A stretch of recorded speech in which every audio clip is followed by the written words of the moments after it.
Welcome to Every Night is Game Night, a proud member of the Dice Tower Network and the home of the Headspace Game Review. We are the podcast that helps you get your head in the game.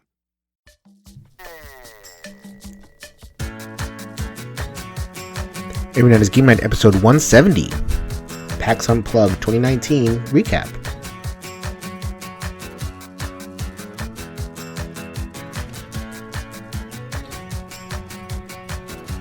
Yo, my peoples, what's up? Welcome back to Every Night is Game Night, the podcast that helps you get your head in the game. I am your host, Jason. Thank you so much for joining us. This is our 2019 PAX Unplugged review episode. This is the third one of these that we've done. PAX is 3 years old, and so are the recap episodes. I am lucky enough to be able to have gone 3 years in a row. This year, thanks to Starling Games, I worked with them half-time, demoing Everdell, which was a really great time. I'll talk a little bit more about that towards the end of the show. I had a great time. I love PAX, and I wanted to tell you all about it. Before I get started, just a quick apology about some possible sound that's going on. I'm actually recording this in my psychotherapist's office. So today is 12/17 Tuesday as I record this. This will be posting on Friday the 20th. I'm here recording because I usually see about 11 clients today, and about 9 of them have canceled because of snow. So here I am. I happen to have my computer, my mic, so I'm just going to bang this recording out. If you hear some noise in the background, I apologize for that. I have a giant window, and it allows a lot of sound, so apologies for that ahead of time. But I'm very excited to share my thoughts and share some clips and share some friends and share my experiences when it comes to PAX Unplugged. So like the last 2 years, I walked around my phone in hand, and I've gotten some audio recordings of people who have attended a con,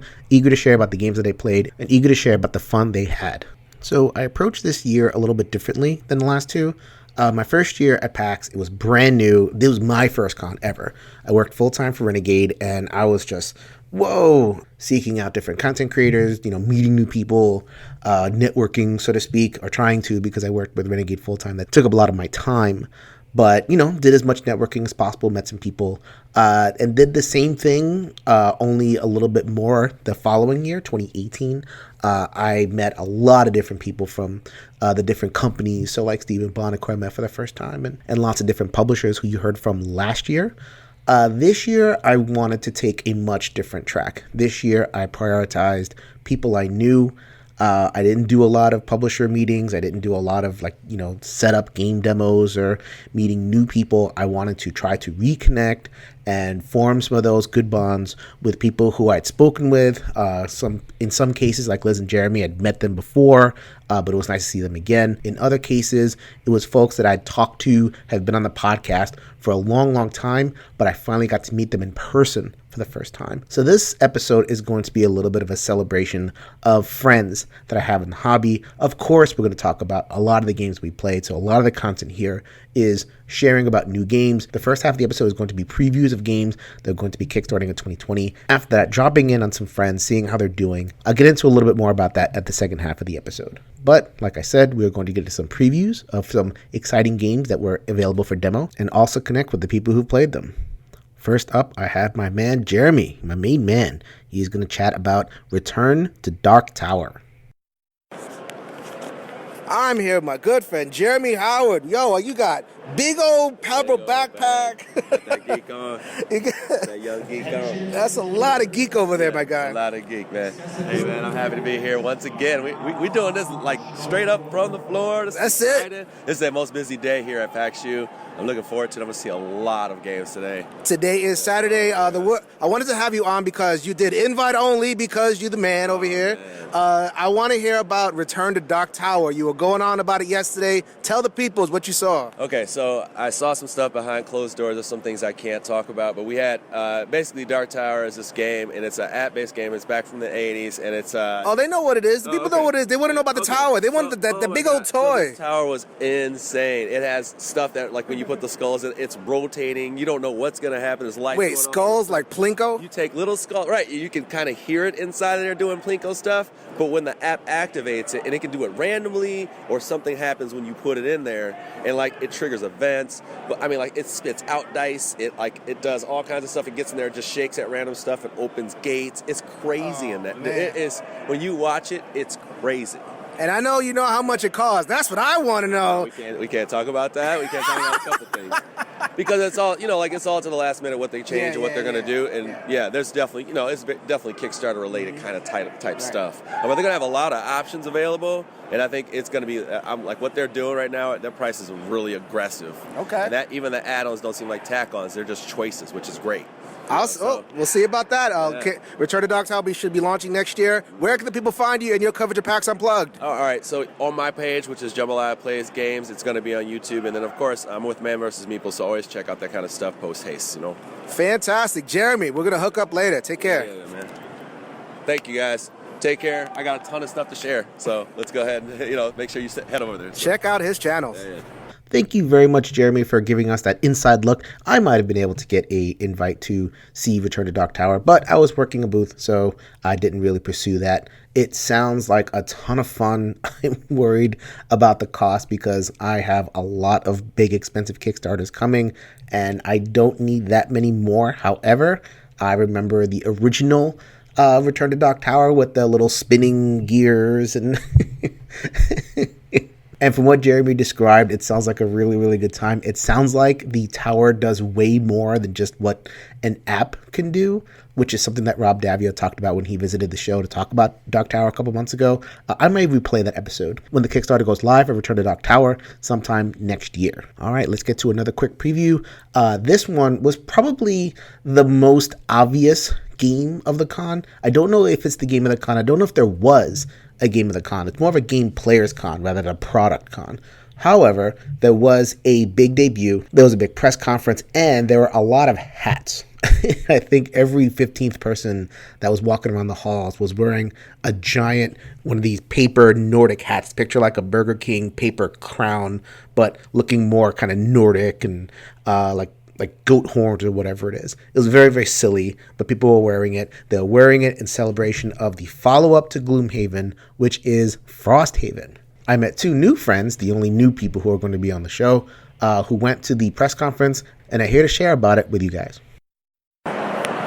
Hey, I am here about to demo Divinity Original Sin, which we'll talk about a little bit later in the episode, but by fortuitousness, is that a word? It's too late in the con to say words. Whatever, it's cool. I have two gentlemen here from Roll for Crit who were at the Frosthaven big, Panel. Oh my God, the words. They're hard. Introduce yourselves, guys. Hey, I'm Jonathan. And I'm Will. And they're going to break down for you some of the highlights from that Frosthaven thing if you don't feel like going on Twitch. Yeah, I mean, real quick rundown. Let's see. It's going to be combat system, pretty much the same as the original, but perhaps more challenging. Brand new classes, 6 to start off with, and then 10 more that you're going to get as the campaign goes on. All new stuff, like no crack cards, no whatever. No repeats, but they said there will be a way to carry over some stuff from the first Gloomhaven. He seemed to hint at an importer, so you might need to unlock someone who's going to bring things over at a high cost. Yeah. Like a retired character from your previous campaign? They don't know about retired. Because they said you might be able to mix characters back and forth between them, so... Gotcha. I'm not sure okay, how much fresh character or something, okay. So, they also mentioned there's going to be a lot more about crafting instead of just straight up buying things, so you're going to have to focus more on getting metal and wood and stuff, and to build either the town or your own weapons. That could be cool or it could be arduous. I'm not really sure what you guys are thinking. I mean, I hear grindy when I hear that, so like, what do you guys think? Yeah, it's possible. The way they said, like, enemies would drop tokens now, and then you'd spend the tokens to pull from a debt pool of cards, so maybe you could pull, like, 5 wood at once or something weird. So I don't know. It'll be all over the place, maybe. Yeah. Okay. And they did say it's still going to have that, hey, this is my wood, you have your metal, but I'm not giving you my wood, so there's still going to be that semi-co-op. You can pull it together, You can if you choose, but that depends on the people at your table. What do you think is the main selling point of Frosthaven from what you heard? I think it's, 100 more scenarios. I think it's, if you love Gloomhaven, there's twice as much Gloomhaven now in your life. I mean, they had people raise their hand, who has actually completed Gloomhaven? That was only like maybe half the room, but everyone was still excited. Half the room was still a lot of people to complete 100 scenarios. No one had done and the expansion, though. Yes. That was or like one person, maybe. I think there were like 2 or 3, Got it. But yeah, it looks cool. Are you guys Gloomhaven heads? Are you guys into your thing about 10 games in? Or we were a little bit of skeptics of Gloomhaven, but I mean, obviously there's a lot to love about it. I mean, building up the town and crafting weapons and stuff, that's something I love. I mean, how many times have I bothered you in our own D&D campaign to get that thrown in? Yeah, it's something that's very cool. I mean, those are hooks that I'm interested in. Yeah. Roll for Crit, where can we find you guys? Rollforcrit.com. That's blog, YouTube, podcast. Roll for Crit as well. YouTube, we're on there. Yeah. We do all kinds of stuff. Yeah. Thank you guys so much. I really needed that. You guys came through. That was amazing. Thank you. Oh no, thank happy you. to be here. Yeah. Thanks. Fun. And that was the gentleman from Roll for Crit. Go ahead and check out their content over on their blog and YouTube channel. They recorded a bunch of stuff for PAX. Two awesome, enthusiastic guys. Ended up talking about Divinity Original Sin in the last episode, so I won't mention too much about it. I did enjoy it, but we're here to talk about Frosthaven. I will be honest with you guys, I have not played my personal copy of Gloomhaven yet. Not one single scenario. My friend Adrian, who is listening to the show, spent the night with me organizing all the chits. I did labeled bags for all the different things, so I am ready to go. Maybe I'll have time to bang out 100 scenarios before. No, who am I kidding? I may do Gloomhaven Jaws of the Lion, which is supposed to be the same system, a standalone game, a little bit simpler. That may be the Gloomhaven that is for me, because I just don't have time for a big 100 scenario game in my life. There's just too much stuff to play, and I like new stuff. I like exploring new stuff, so we'll see. But people are excited about Frosthaven, and to kind of echo what was talked about in the clip, the crafting, the maybe a little bit of town building, people love it. It was part of the core experience of Kingdom Death Monster, which is one thing that people got really excited about. So we'll see. If it's really, really good, I will dive in and let you know what I think. Once again, Frosthaven is going to hit in 2020. So time for our last preview. We're going to be visiting with our friends over at Ryder Games, and I have two very familiar voices that are going to talk about a game that they really enjoyed over at that booth. All right, I am here with two of my good friends from the Board Gaming Content Creatorverse. It is Liz Davidson and Michael Kelley. Welcome back to the show. Hey! This is the first time we've ever been together in person. That's true. This is the first time I met either of you in person. This is what PAX Unplugged and cons are all about. So we don't want to belabor the point too much. You guys just played a very, very exciting demo of a Kickstarter that is launching next year, Final Girl. Yeah, so this is from Ryder Games, hostage negotiator system, but put into a horror, slasher theme where you are trying to stop a killer, like a Jason-esque kind of killer. Yes, so you still have to do all the clever card play and try to mitigate some dice rolls, but we also got to do things like decide whether to save our boyfriend and, search the abandoned shed for an axe to hit the killer with. You guys don't understand. When they came up to me and they're like, all right, meet me over by the booth, they're like, we just played this game called Final Girl. It's amazing. And I'm like, okay, calm down. What was amazing about it? Well, so first of all, the theme realization, and this for someone who's a fan of horror movies, is amazing. Like Liz mentioned, they have all these fun things. So, for example, we started with an event at the beginning of the game called Death Wish.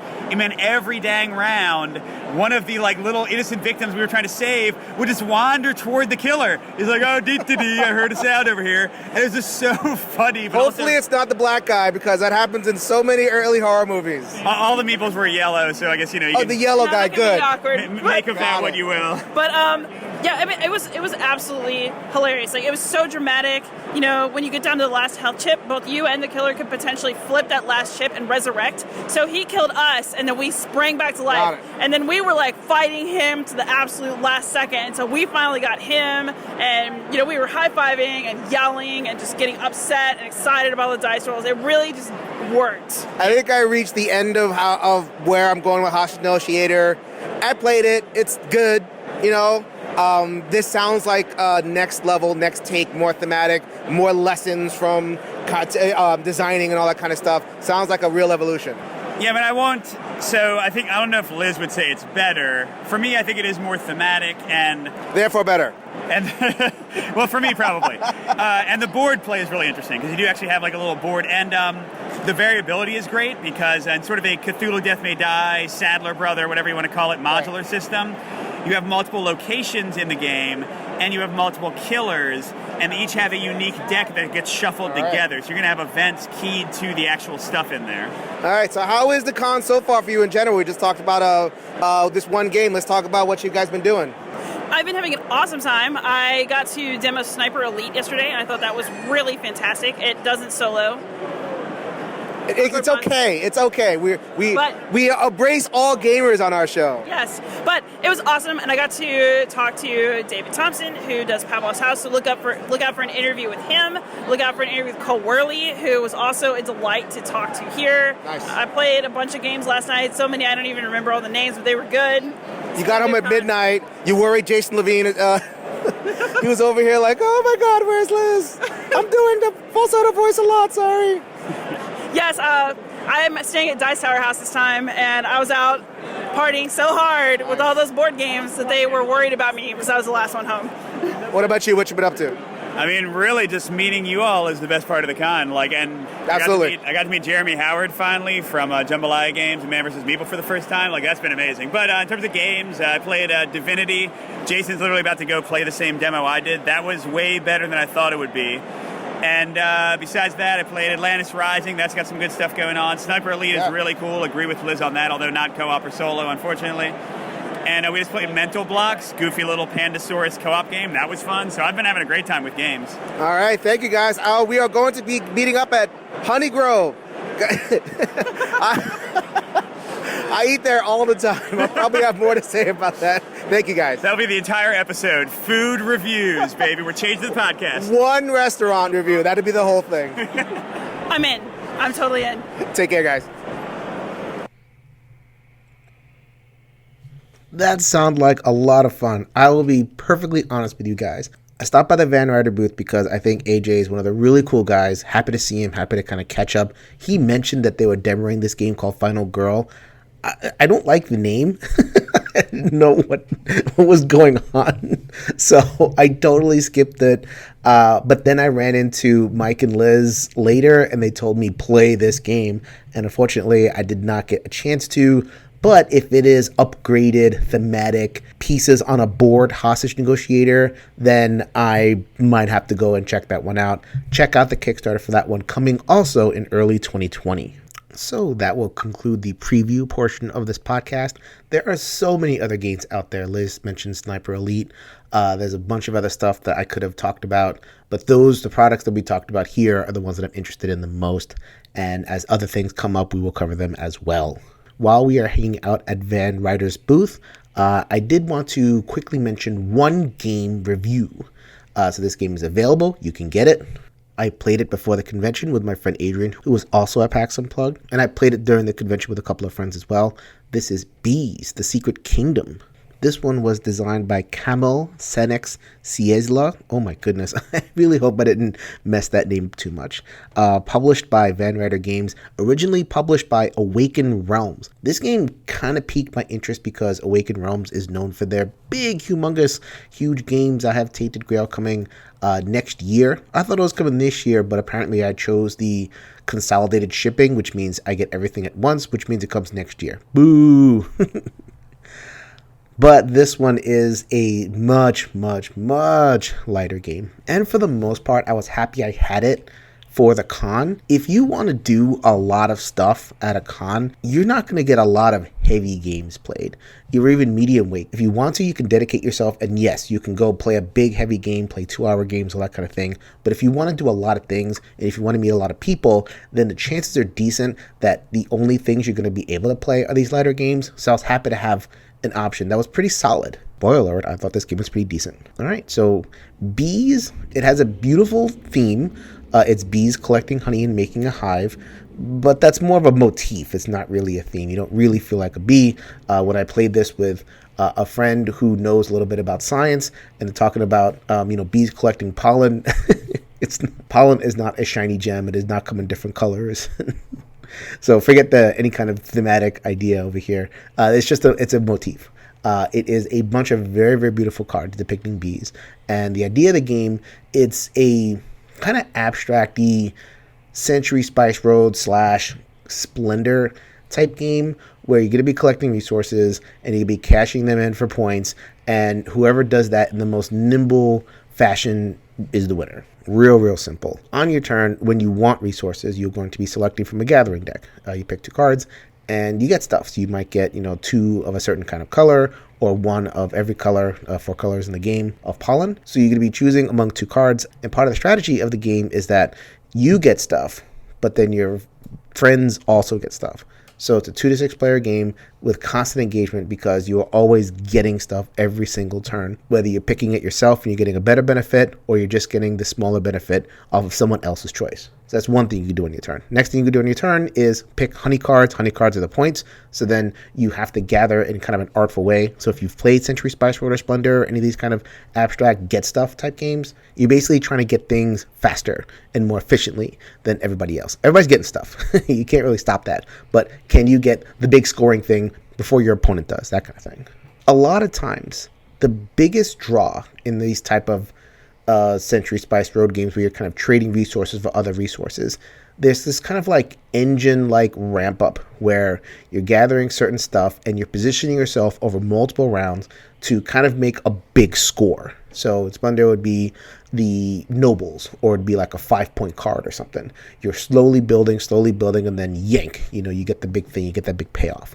As much as Bees resembles those other 2 games that I mentioned, that's the one part where it doesn't resemble that. There is no bigger scoring card that you're going for. It's more of just a tactical, I'm just going to play out what I have resources, spend them, have them, spend them, and I'm doing that in the best way possible. The draw of the game, I think, is in the way that your choice affects other players. So you want to really pay attention to other players. You want to take stuff. You want to make sure that you're taking a thing in a way that doesn't give undue benefits to other players. So as opposed to a Century Spice Road, where you can kind of play it multiplayer solitaire, if you're advanced, you pay attention, but for the most part, you're just like, okay, I'm changing, and I'm focusing on my own thing, and then I'm waiting for the big score, so to speak, or multiple big scores. In this game, it makes you pay attention to other people the entire time. It was light, it was fun, it was tight. I think the point spread for the games that I've played of this have been within like 5 points of each other, 16, 17, 18, 19 points for all the players in the game, that kind of thing. It's one of those things where, it is what it is. I mean, if you're attracted to a Splendor-esque experience, so if you want a Splendor-esque experience in a short time window and with a much lower overhead, just a deck of cards and a couple of tokens, then I can definitely recommend this one. As I said in the beginning, really appreciated having this at a con where, oh, we have 15 minutes. Our friend is not here. Let's throw this down and play something. And it's gorgeous. Full, big cards, full color cards. I question the kind of longer term staying power of a game like this. Games like this come out all the time. But if you're on the market for a really nice version of a game like this, then I can definitely recommend Bees, The Secret Kingdom from Ryder Games. Go ahead and visit them. Ryder is awesome.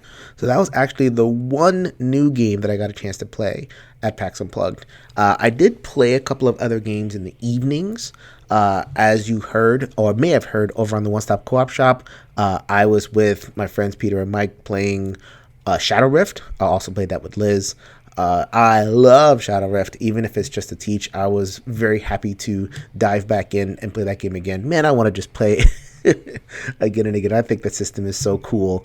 Aeon's End is the king of deck builders, but Shadow Rift is definitely a much different take, a different enough take where I'm happy to have both in my life. I also demoed their game, Peter and Mike's game, which should be kickstarting next year, called Spare Parts. I had a good time with that one. But for the most part, not a lot of games played. As I mentioned before at the beginning of the episode, really tried to prioritize just meeting people. Going to Honeygrow, which I mentioned in the clip with Mike and Liz. Honeygrow is my favorite place to go. It's just nice, clean Asian place, light food. I can eat there and not feel all bloated like I'm rolling over to the center, which is, you're in Philly. You're supposed to get like pork sandwiches and cheesesteaks. I'm running to the bathroom half the time, or I'm feeling bloated. I don't feel good. I want to feel good and spry when I go to a con. So vegetables and fresh stuff it is. The other thing that I did was work for Starling. Starling is the reason that I was able to afford to go to PAX Unplugged. And I didn't want to work full-time. I'd done that for Renegade. Didn't want to do that anymore. And Renegade did not have any part-time slots. But Starling was able to work with me and I was able to, from 10 to 2, Friday, Saturday, Sunday, demo Everdell. I think I demoed the first third of that game about 36 times throughout the entire con, but I will let you guys know, when I came home, the first thing I did, or one of the first things I did, was take out Everdell and play the entire game. You would think that I would never want to play that game again after demoing it 36 times, but I like it so much, and I really wanted to play a full game. I wanted to kind of fire off the 10 card combos and all that good stuff. So I went back and I played it. I'm seriously considering just doing it again.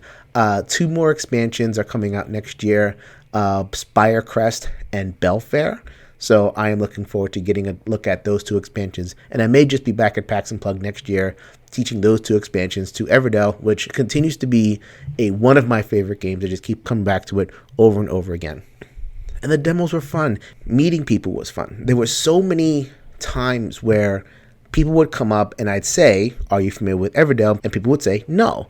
We have no idea what this game is. We saw a giant tree." And we moseyed along. It definitely emphasized to me that our little bubble of hardcore gamers that just knows every game, knows half the games that are coming out before they even appear on shelves, that's not normal gamers.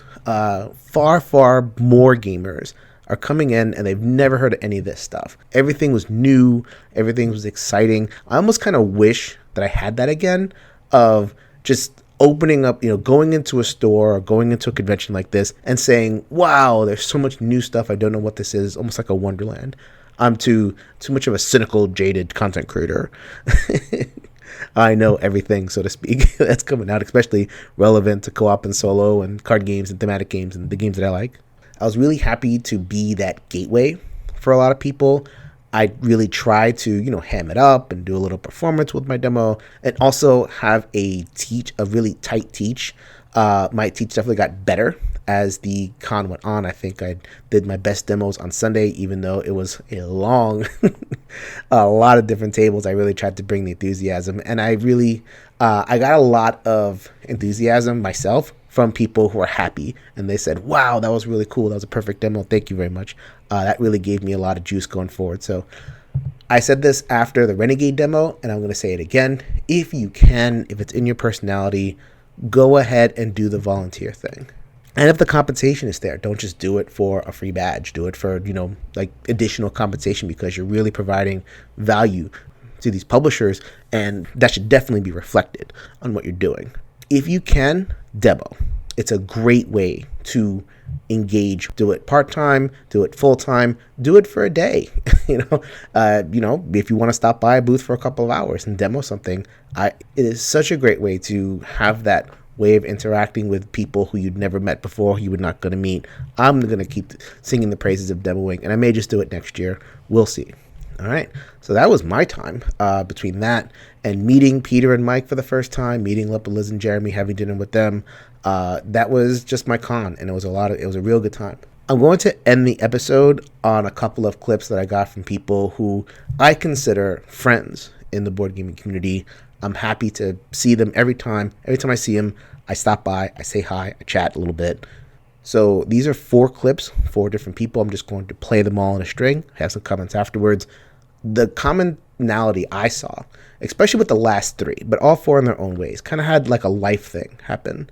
The first one, Dr. Steve Finn, had something happen last year. Glad that everything is okay with that. The next 3 people went through job transitions, which can be its own thing in and of itself. It could be difficult. It could be exciting. It could be all sorts of emotional stuff. But they're all going through it, and I wanted to show them some love. There's some gushing. I definitely do some gushing because I was just really happy to see that people were kind of going through stuff. So you're going to hear a little bit of gush. I apologize for that. Well, it's one of those apologies, not apologies. Maybe awkward to listen to, but it is definitely from the heart, every single one of these clips. So I'm just going to play them in a row. My friends at PAX. I am here at the main expo hall. It is Sunday, and we are just ramping up for our final day, about 9:30. And I've run into one of my good friends in the board gaming industry, Dr. Steve Finn. Welcome to the show. Hi, thanks for having me. How has the show been going for you so far? It's been very good. This is probably the best PAX ever. I'm starting to lose my voice. Oh, sorry to make you talk. No, that's okay. I just ran into this man. I didn't know how well his voice was, and I'm like, let me record you. I apologize for that. That's right. I'll make it through. I got to be able to talk for the rest of the day. This has been the best PAX yet for me. I sold out of 2 of my titles. Which ones? That I brought. I have Waters of Nereus and Cosmic Run Regeneration. Okay. That sold out? Those sold it. Well, they sold out here. I have a small car. Yeah. But I brought a good number of copies, and those all went. So it was very good. We reviewed Cosmic Run Regeneration on the podcast. Fantastic.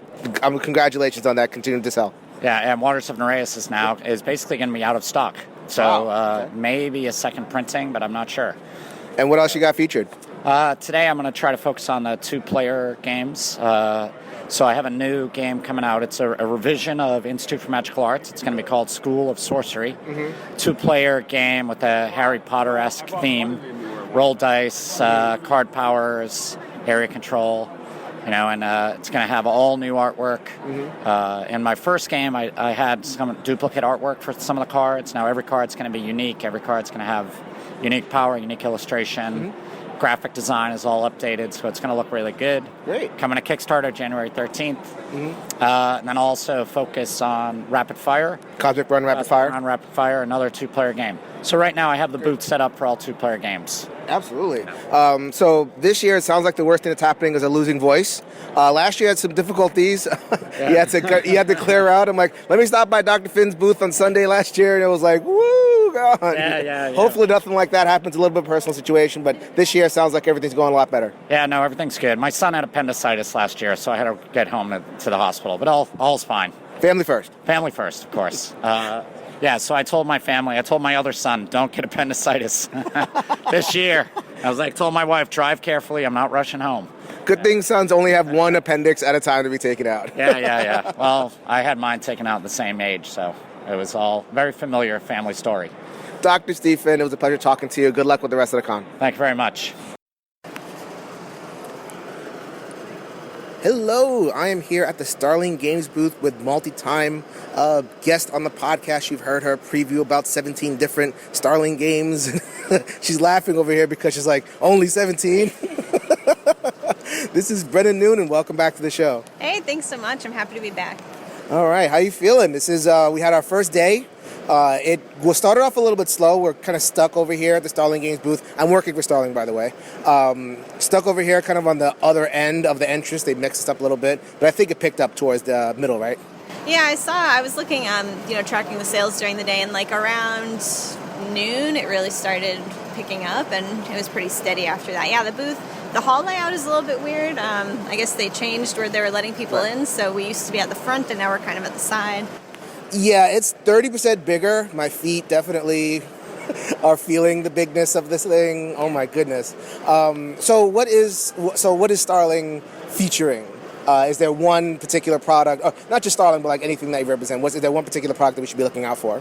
I'd say there are 2, actually. So if you're familiar with our game Archmage, we have a new expansion for that called Ascendant, which is really awesome, really fun. It has a bunch of different modules in it, so you can add as many or as few of them to the base game as you want. It really adds a lot of new content and new rules to the base game. Whole new set of spells, new co-op mode, tons of stuff. Co-op, yeah. I think Archmage is a great game as is, and I think Ascendant just makes it even better. I won't play without Ascendant now.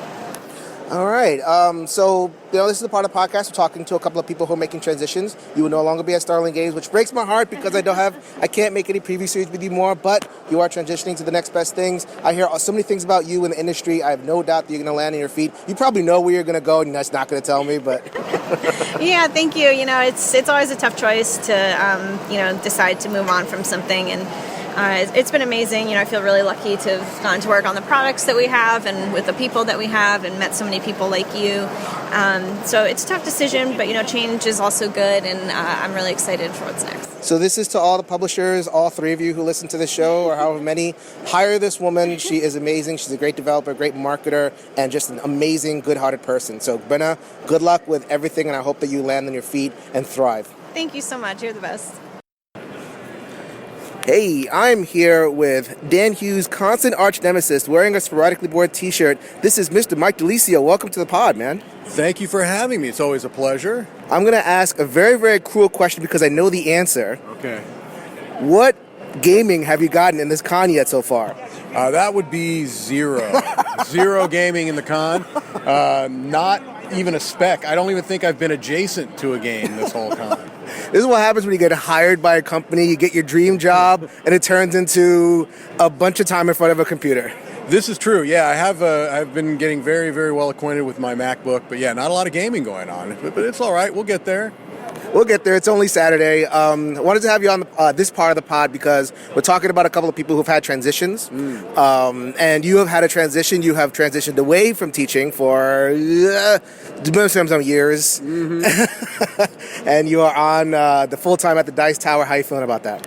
I'm very excited about it. Yeah, that years was just about 20. I was like 19. I was in middle of year 19, and so... Glad for you, the golden handcuffs. Usually people just ride that out into the sunset. Yeah, it turns out that if I had made the transition about a year later, I would have... I gave up a significant amount to do it, but it was not about that anyway. It was really about... The time had come, and the time had come actually probably a couple of years ago, and...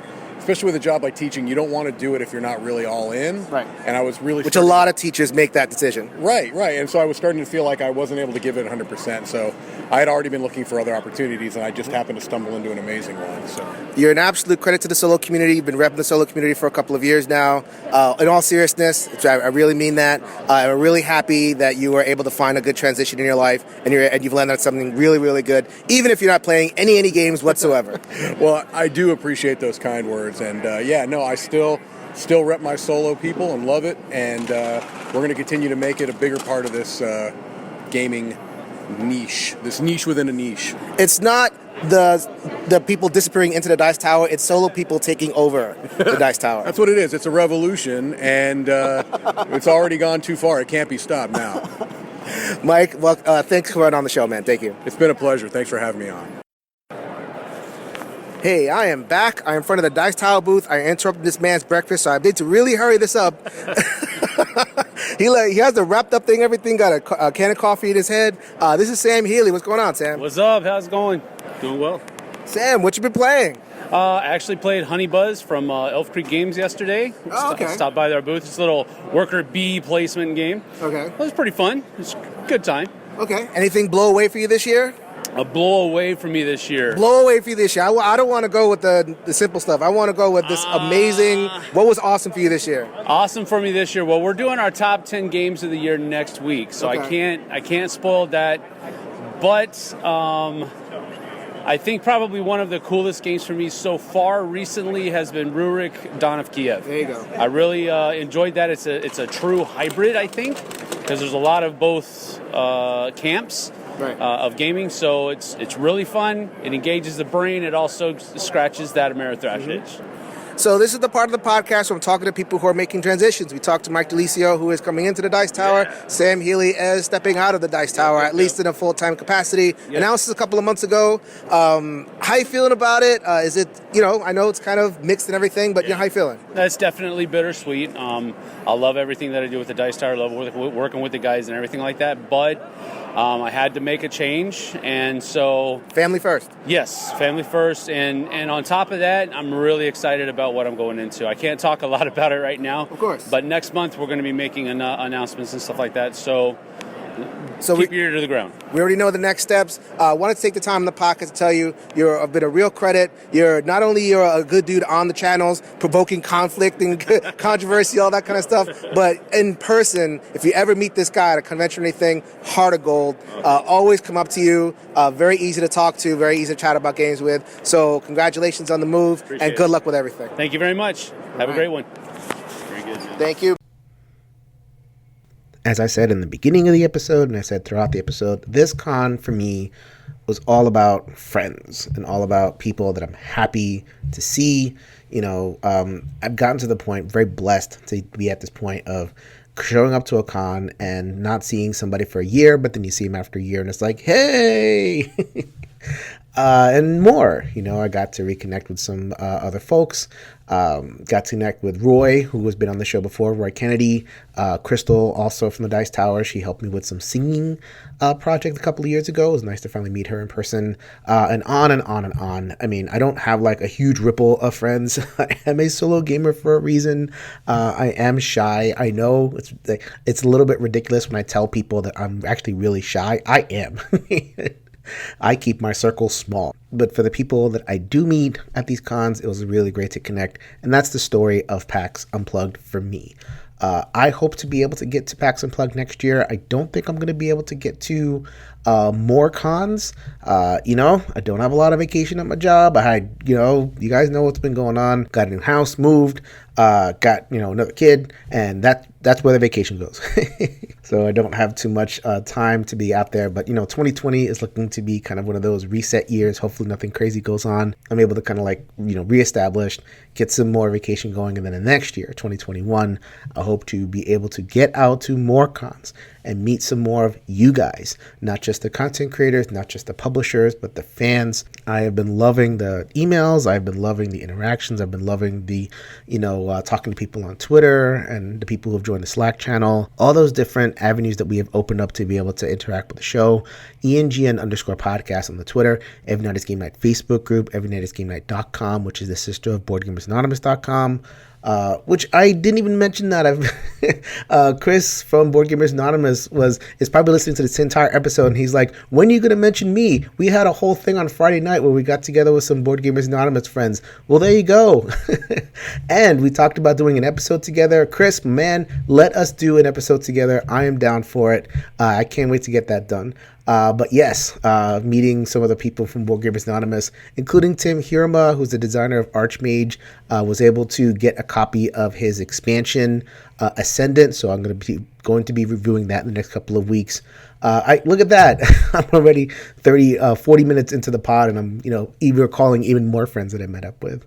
So I mentioned the Slack channels before, the One Stop Co-op Shop Slack, always active in there. A lot of people kind of talking about co-op games, games that I love. BGA podcast also has a Patreon-based Slack, and I'm active in that one as well. In the new year, we are going to get back to that Best in Class series. People have been enjoying that, so we'll get back to some of those episodes as well. We have more content coming for the end of the year and into the next year. Till then, go ahead and grab a solo game off of that shelf, and let's make every night a game night.